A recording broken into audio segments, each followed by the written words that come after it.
Hello, everybody. I wanted to talk today about what I think is one of the most fun things you can do aboard a cruise ship, and that's the crossing the line ceremony. If you've ever been fortunate enough to cross the equator like I have aboard a cruise ship, then you might already be very familiar with this activity. But for those of you who haven't, and perhaps are not aware of the history, I'm going to give you a bit of a brief potted history right now. The ceremony itself goes back many hundreds of years, and very often used in the navies around the world, where this was used as a bit of a hazing thing for new recruits that were on a long voyage.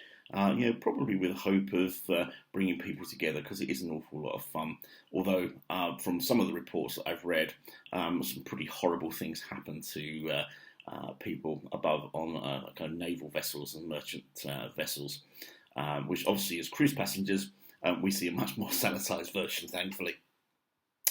Essentially, what happens is you're supposed to get permission from King Neptune as you cross the equator, and this whole ceremony revolves around bringing towards King Neptune those people that have not sought permission.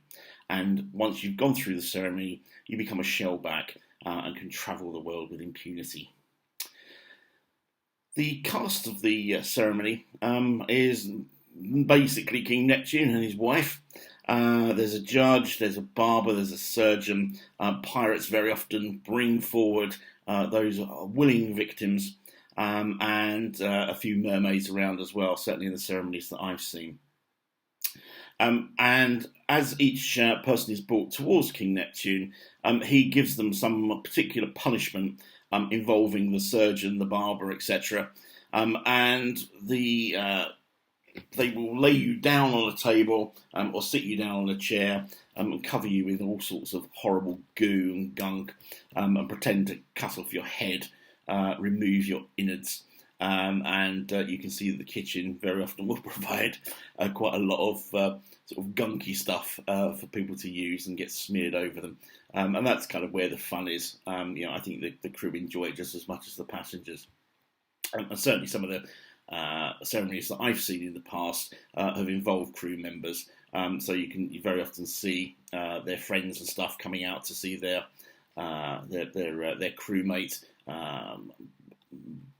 embarrassed in front of the whole ship, which is a great deal of fun. It probably just lasts sort of 20 minutes, 30 minutes, but this whole kind of bringing people forward is all done in sort of a bit of a cheesy, fun way. And as I say, I've had an opportunity to see a couple of these in my travels around the world, and it's always something when I see it on the daily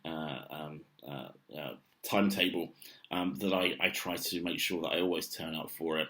Get a good spot on one of the decks where you can overlook the pool deck, which very often is where these are held, because it enables people to jump in the pool afterwards to clear themselves off. And as you can see from some of the pictures that I've put up while I've been narrating, people do get in an awful lot of mess. As I say, it is an awful lot of fun. It is something that I would encourage you to look out for if you are on a cruise and you are crossing the equator. And of course, if you're not partaking in the ceremony but still want to become a shellback, then the final part of the ceremony, everybody gets an opportunity to kiss the fish, to refrains from everybody chanting "kiss the fish, kiss the fish."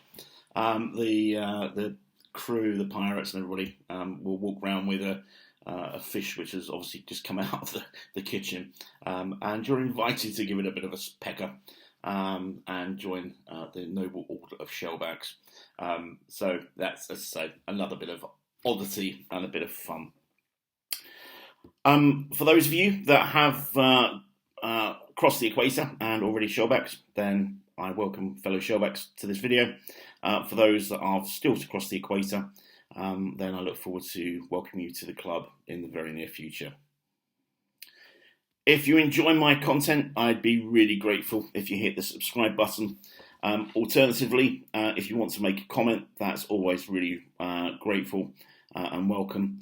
And if you've got any questions about cruising, either in relation to anything that goes on a cruise ship, or particularly some of the ships that I've been on, predominantly Regent and Silversea, then please do add them to my video. I do check my channel very regularly, and will endeavour to get back to you as soon as I possibly can. I look forward to speaking to you again in the very near future.